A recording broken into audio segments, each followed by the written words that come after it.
हाँ,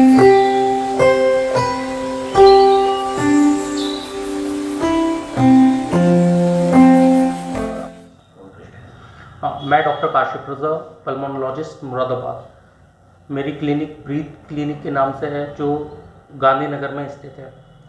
कई बार माँ बाप अपने बच्चों को लेकर आते हैं और आकर कहते हैं कि ये जिस टाइम पर खेलते हैं तो इनकी पसलियाँ चलने लगती हैं या इनकी सांस फूल जाती है, और ये जो है थक कर निढाल होकर लेट जाते हैं, या इन्हें खांसी बहुत ज़्यादा आती है और ये खेल नहीं पाते। अगर जीना भागकर चढ़ते हैं तो तुरंत आकर उसके बाद इनकी बहुत देर तक सांस फूलती रहती है। तो बच्चों में आजकल अस्थमा की टेंडेंसी बढ़ रही है। और दूसरी चीज़ ये है कि माँ बाप काफ़ी जागरूक हो रहे हैं इस चीज़ के प्रति कि बच्चे को क्या परेशानी हो रही है, क्या परेशानी नहीं हो रही है। कभी भी ऐसा बच्चा जब आता है तो उसकी एक प्रॉपर हिस्ट्री इवेलुएट करनी चाहिए कि जिस टाइम पर वो पैदा हुआ था उस टाइम पर क्या क्या चीज़ें हुई, बच्चा सही समय पर रोया या नहीं रोया, या बच्चा का पैदा होने के बाद बच्चे को बार बार कहीं निमोनिया तो नहीं हुआ, या बच्चा जब छोटा था उसकी पसली तो नहीं चला करती थी, या उसकी फैमिली हिस्ट्री तो नहीं है, उसकी मदर को या उसके फादर को एस्थमा तो नहीं है।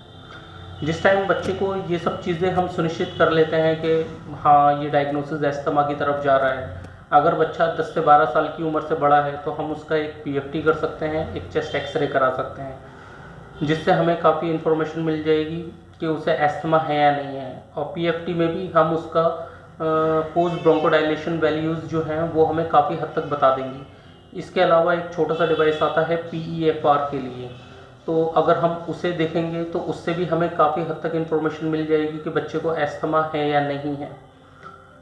अगर बच्चे को एस्थमा सिद्ध हो जाता है तो उस टाइम पर बच्चे को तुरंत हम जो स्टैंडर्ड प्रोटोकॉल के अनुसार ट्रीटमेंट पर डाल देते हैं, that is inhaled ICS and if possible एक लाबा ऐड कर देते हैं। बच्चों को अगर जब हम ये देते रहते हैं तो हो सकता है कि बच्चों का एस्थमा वक्त के साथ ख़त्म हो जाता है, मगर कई बार ऐसा होता है कि ये बड़े होकर दोबारा सर उठा देता है। बट अगर बच्चों को ये एस्थमा पूरी तरीके से नहीं जाता तो, या उसका प्रॉपर ट्रीटमेंट बच्चे को नहीं मिल पाता, तो बच्चे के जीवन में काफ़ी परेशानियाँ आती हैं। सबसे पहली बात तो यह है कि बच्चा सही से खेल नहीं पाता है, तो उसकी क्वालिटी ऑफ लाइफ जो है वो नीचे चली जाती है, क्योंकि बच्चे का खेल से भी काफ़ी डेवलपमेंट होता है।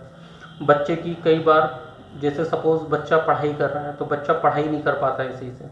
बच्चा सपोज़ कोई चीज़ रीड कर रहा है तो उसे प्रॉपर सही से पूरे पूरे सेंटेंसेस पढ़ नहीं पाता है, उसकी सांस बार बार टूटती है। तो हर एक माँ बाप को सतर्क रहना चाहिए अपने बच्चे के लिए कि वो देखें कि बच्चे को इस तरह की कोई परेशानी तो नहीं आ रही है, कि बच्चे की बार बार बच्चे को निमोनिया तो नहीं हो रहा है, बच्चे को कहीं बार बार सांस तो नहीं फूल रही है, बच्चा ज़रा सा भी भागता है थक तो नहीं जाता, या बच्चे की सांस लेते हुए सीटी की आवाज़ तो नहीं आ रही है।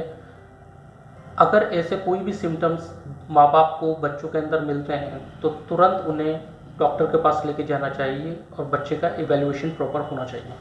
Thank you.